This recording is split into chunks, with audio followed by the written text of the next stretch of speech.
p.m. on Tuesday, we bring a short topic to you today. So the webinar is about 30 minutes, and I want to mention to folks that if you're following us, you know what we're talking about.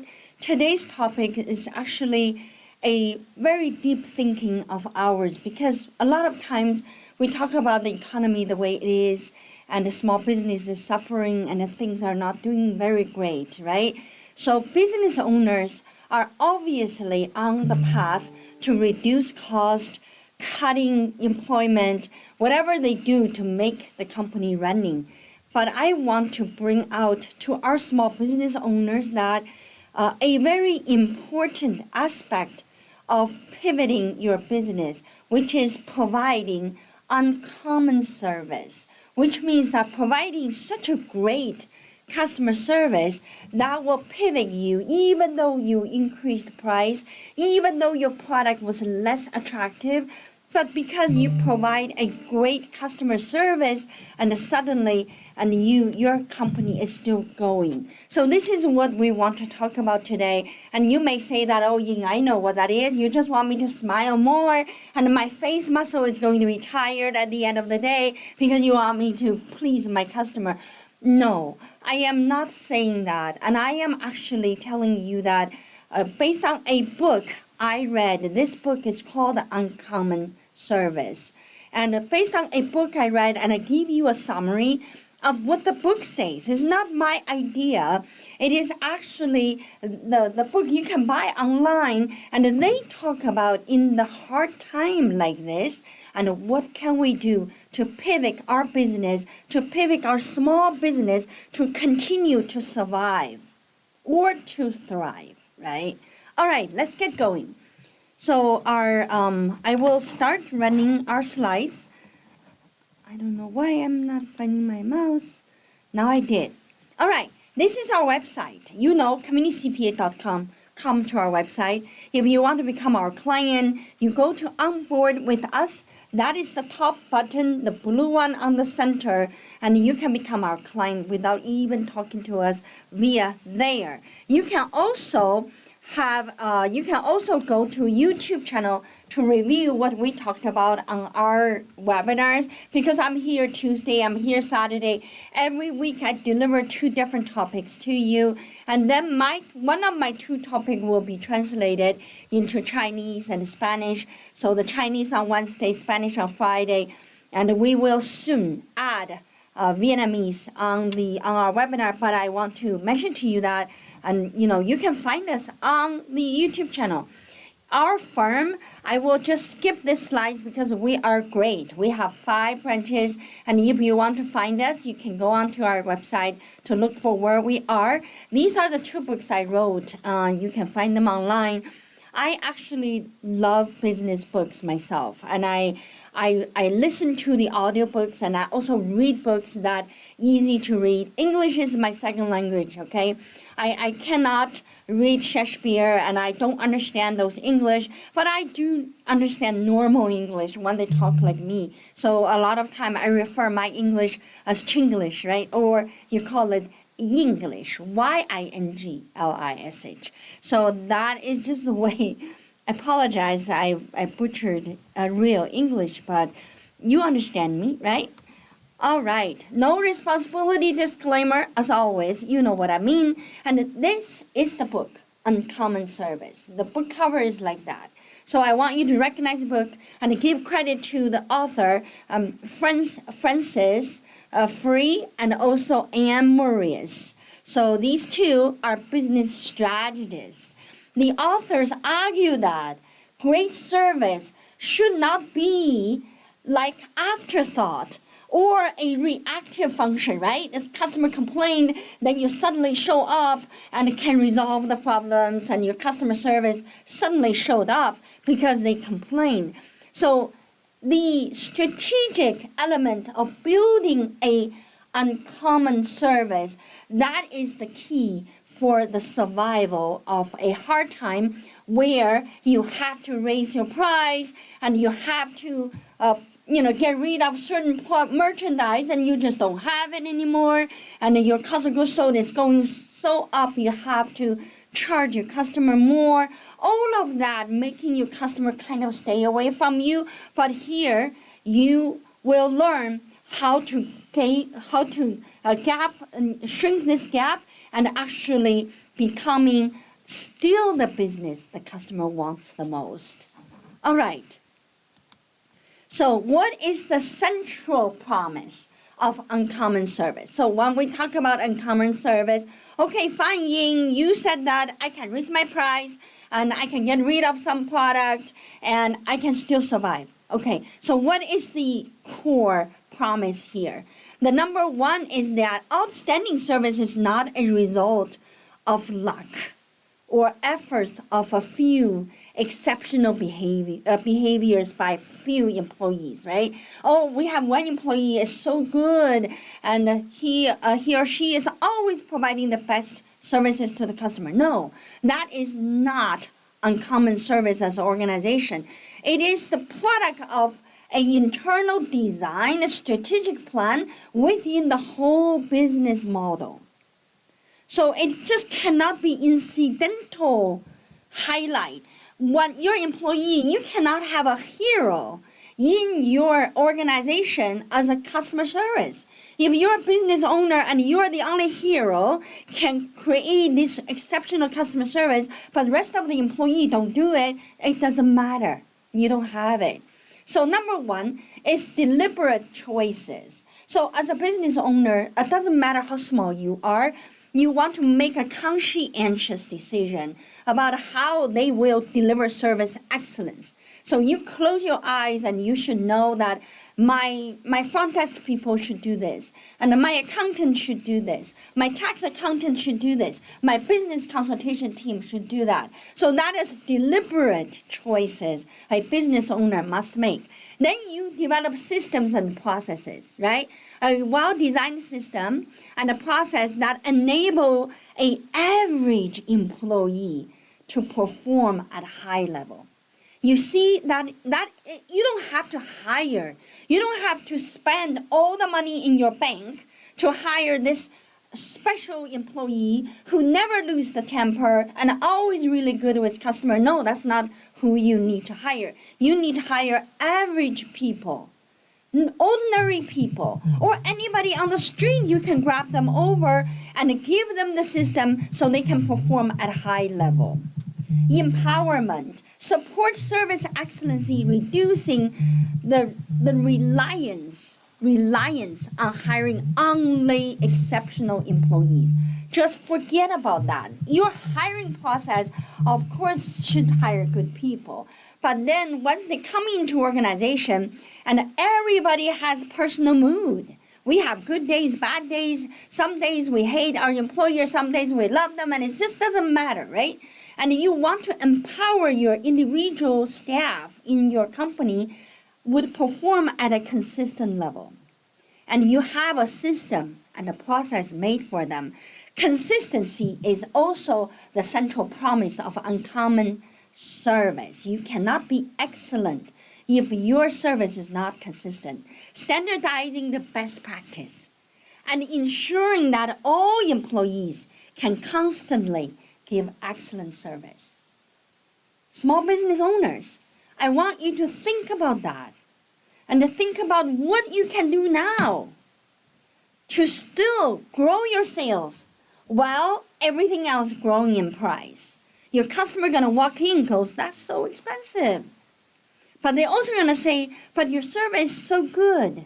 I am emotionally attached to you. I'm going to support you. I even can do more things for you to still have your service.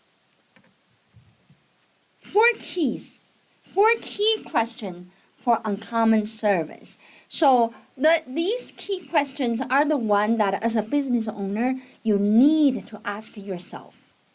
You want to ask yourself, what is my service offering if I want to provide exceptional, uncommon service? Which attributes of the service will you compete on with your competitors, with another CPA firm, with another law firm? Identify the specific aspect of the service that are mostly important to your customer Is that speed? Is that quality? Is that personalization or convenience? What is it? You want to make sure that you focus on the important things. Funding mechanism. Where is the money going to come from? If you want to set a person at the doorway to greet everybody comes in, where is that person's salary come from? What can pay for that person to stand at the doorway, say hello to every customer comes in? Customer may be willing to pay more for superior service, or you may look for ways to streamline certain operation and reduce cost, right? So maybe sending someone standing at doorway is not a good idea for CPA firms. Like our firm, we don't want to send someone standing at the door, right? So we're not going to fund that particular procedure. That is not uncommon service requirement for us. But what is uncommon service requirement for us? Maybe our phone. Maybe to not have a dropped call any given day. That is our service offering. That is our promise, right? Then how do we fund that? We're just going to buy the most complete phone system. We're going to invest in technology. So when phone comes in, we know exactly who picked up and when they picked up, how many rings it was before. Then if it is dropped, we know exactly who called we dropped, so we can call it back, right? So we need to find that money. So if you got budget for that money, great. If you don't, figure out where you're going to get money, because this is important. This is your service offering. This is your promise, and you need to find a funding mechanism. Employee management system. Are employees set up for success? Is your employee who help you running cashier's work, and is there any measures for them to know that they not only they did cashier's job accurately, and they also spending time to communicate with client, helping them load up the cart, and what did you do? Creating system and the roles that enable regular employees to deliver excellent service. Okay, when you go to Hy-Vee is a grocery chain we have in Midwest. Whoever lives in Midwest, we all know what Hy-Vee is. It's a grocery store. It is a grocery store, has a high-end taste compared to Walmart. That's how I define Hy-Vee, right? So when you go to Hy-Vee, you ask anybody who is shelving product, you say, can you tell me where barbecue sauce is? What do they do? In their operating manual, they tell the employee that you need to walk your customer over to the aisle where the barbecue sauce is at. That is their procedure. They make that a success. They say if you have walked 10 customers in a day, mark your checkbox and you performed at excellency. Right? So same thing with you. Your small business, figure out what is going to offer a system to your employees so they know why they did good, how they're going to do. I'm not talking about genius. I'm talking about regular employee to deliver excellent service, consistently simplify the task, workflow, and train so they can do it. Customer management system. There's 4 areas that you need to ask questions. So you ask yourself what you offer, and you ask yourself how to fund it, and you ask yourself whether you give the roadmap to your employee to be successful, which is employee management system. Then you're going to ask whether your customer was giving a road path to do things for you so you can deliver better service. How are customers managed and trained? Offer customer guidance tools they need. As well, training them. So what would be the best example at Community CPA? Do we train customer? Do we have customer management system? Absolutely we do. We have client portal. What do we tell our client? We say that, if you can upload your files to us, and we will immediately start your tax preparation. And if you want to be our client, go to our website. On that onboarding with us, you click that button, then you can become our client without even talking to us. What are we doing here? We are creating a customer management system so our customer can help us to be excellent because we got everything we need and we can provide service without costing of our time. So we can pass the time saving to our client. We can chat with them, talking about unrelated things while we are on a call for taxes, right? So these are the things for uncommon service. Service offering. So identify the key attribute. We talked about it, right? Determine which aspect of service are most valuable to your customer and focus on that area. And make trade-offs. That doesn't mean that you give up, but accept that you cannot be good with everything. Be straightforward with your trade-offs. For example, and when you go to airport and you ask for shoe shine service, you sit on the chair, you got your shoe shine, but the shoe shine person discovered some area of your shoes need to be repaired. What does that do? And does the shoe shine person goes, let me repair your shoes while you're sitting here, or the shoe shine person tell you that I'm getting your shoe shined really well, but you need to take care of the repairs when you go home. That is trade-offs. Because that shoe shine person don't want to do repairs, and he wants to focus on making your shoe shines so well, so he doesn't spend time and money to do repairs because he didn't really train himself to do that. That is his trade-off. Simplify your offering can lead to better service quality and efficiency. When you go to some restaurant, I don't know whether you realize that, when I go to restaurant, the restaurant has a lot of menus, very complex menus. And if they have less than 100 seats in the restaurant, if you just count the table, okay, there's no way they make money because it's too unfocused. To the contrary, if you go to Chipotle, so how many things they have? Just about 3 sections. They're servicing you fast, right? So they simplify, they focus, so they know what to provide you with excellency. Then they save all the other time to have a trade-off, not to do anything else. So that's a service offering is something you need to think. If you're running a restaurant, what is your service offering? Food? What type of food? And what are the food you want to focus on? If you're a buffet restaurant and you want to stay away from doing customized cooking, and if you are a high-end dining-in restaurant, you obviously want to create every dishes doesn't look like a buffet pile up, right? So those are service offerings, and you want to focus on what you want to be excellent at. Funding mechanism. Everything has to be paid for. This is very important.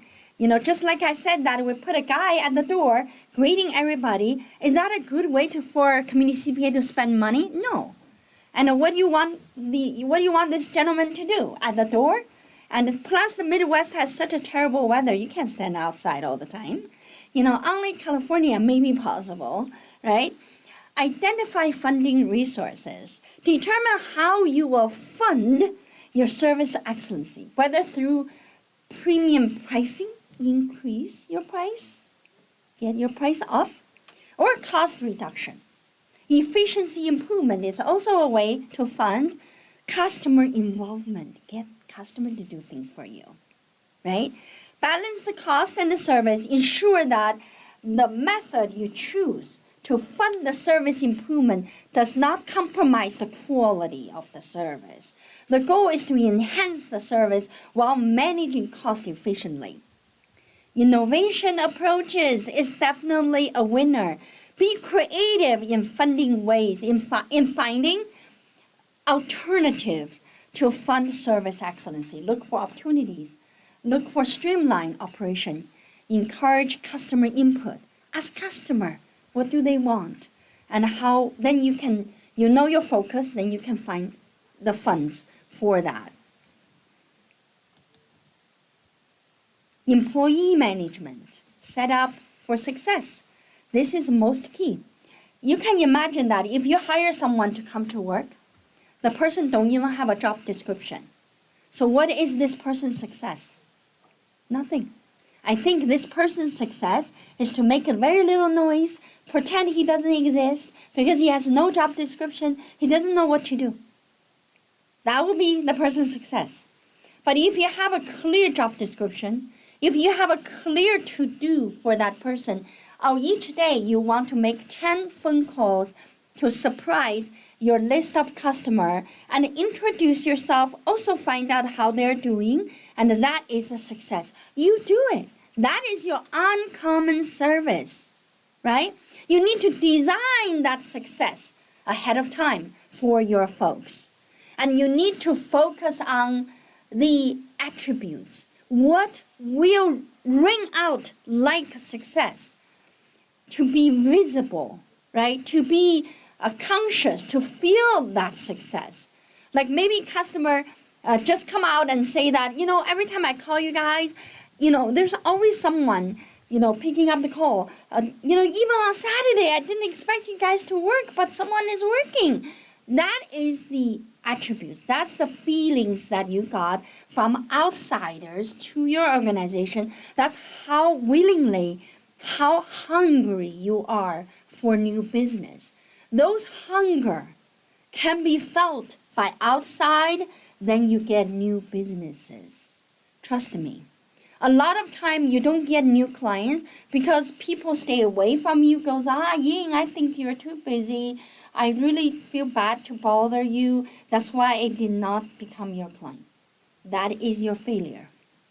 That is clearly said you did not provide uncommon service and you are handicapped with a nice motion of third party saying you are too busy. In reality, they're saying that you're so disorganized, there's no way I can reach you. If I am too busy and you are also busy, forget it. I need to find someone who attended to my needs a lot more urgently. That's really what the customer is saying. So you want to design the system, you want to nail down the roles, you want to give them the roadmap and train the employees so they know how to be successful. And if I am an employee, I knew I'm going to ask my boss, what is the success looks like in your opinion of my position? I would ask that question.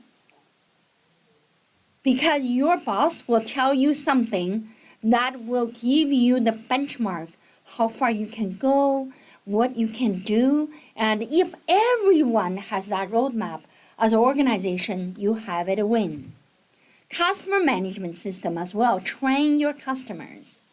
This is always becoming the key point for whether you have this relationship with your customer. So you push, they pull, you pull, they push. So you always have these interactions, right?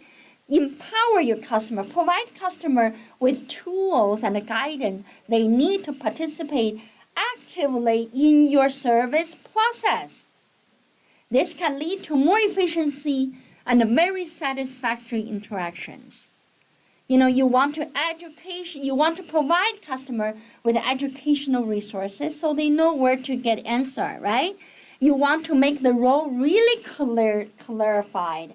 If you are implementing, for example, as our firm, we just implemented, the back-end client portal. We used to use the back-end client portal with a company. Now we actually created a new one. So on the customer side, they should not feel any difference.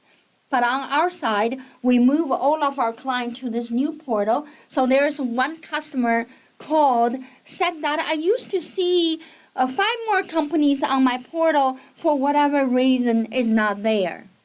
So that is something that your customer management system works. So customer tell you, I short of 5 companies. But then again, the role clarity need to come in, and your IT team should immediately come in to resolve that. So our IT team immediately jumped in and realized it's her husband's 5 companies and didn't get combined into the joined return, basically, the joined relationship. So those are one shortcomings we have in our new system we forgot to map, right? So when customer manage the system for you, and you have a lot greater chance to get that done correctly. So this is where the customer management is important, right? You create that system with your customer and making sure your customer actually involved with this uncommon service process. All right, bring it all together. You know, we use a big word about organizational culture, and a culture just means that it's a default atmosphere. Culture is something you don't need to create. You step in, you feel it. But how do you create a culture around uncommon service? So it's not like something we can say, okay, folks, make sure that we all pick up the phone, no drop calls. That is order. That is not a culture. The culture is we work here and we care about our customers so much that there's never a dropped call. So the culture is that it's our default. It is something we do naturally, just like we eat lunch, we eat dinner, right? So you want to create that culture. Culture alignment, aligning organizational culture with service model to ensure that the service excellency is supported and reinforced at all level, at all time. Obviously, culture can change. If you don't have this culture right now, for my small business owners, no worries, you can create one. You may have one employee are really excellent. You can praise that employee to create that culture. When someone copy that employee, you got a little bit of culture. When everybody copy their behavior like that employee, you got a culture, right? So behavior reinforcement is very important, and you want to share values. You know, what is the purpose of us even doing anything at all in a day? What is the purpose of life even for us to breathe, to eat every day? You know, we don't have to reinforce, we don't have to cite our values every day, but in general, when we come to community CPA, our focus is on our small business owners. Yeah, our existence is your well-being, and we connect your well-being with our existence. That is how much of a shared value we have. And for that reason, you feel that way. So when you are working with us, you knew we're always on your side. That's why we talk the way we talk. That's why we speak Chinglish. I mean, just kidding. You know, this is just how we do things here. Shared value, right? And transparency. Really talk about bad experience. And with our client, I'll tell you that we have clients are so upset with certain things, and they wrote us a letter, and I keep the letter, and I actually follow up on the same thing. They no longer are a client because they were so pissed, but I will talk to them several months later, because I believe the world is a small world. And you think you got away from someone? Never. And they come back to you, and somehow they know you, and it just like it's a small world. So I always make sure that we communicate that we are sorry, but we want to be better. So we want you to know that we're trying to be better. So that is the sincerity, that is the transparency you can give to your customer. My final thought, uncommon service is sustainable, scalable, and profitable when built on the fabric of organization. So you want to, have this as part of your culture. Leaders must take tough choices, design systems, build cultures that deliver their service promises. I want to conclude our today with a quote from Viktor Frankl. Viktor Frankl survived the concentration camp during the Second World War. And he said, forces beyond your control can take away everything you possess except one thing: your freedom to choose how you respond.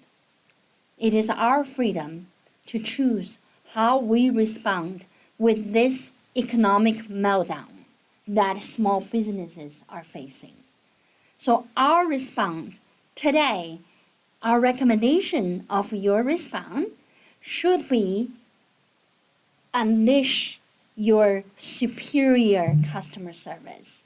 Figure out how to be uncommon, stand out, win in this volatile economic time. I will talk to you again. Last slides. This is our YouTube channel, but I do want to show you our partner. And you can go online and make appointment with our partner, and we welcome you to give us suggestions on what you'd like to hear from us. See you.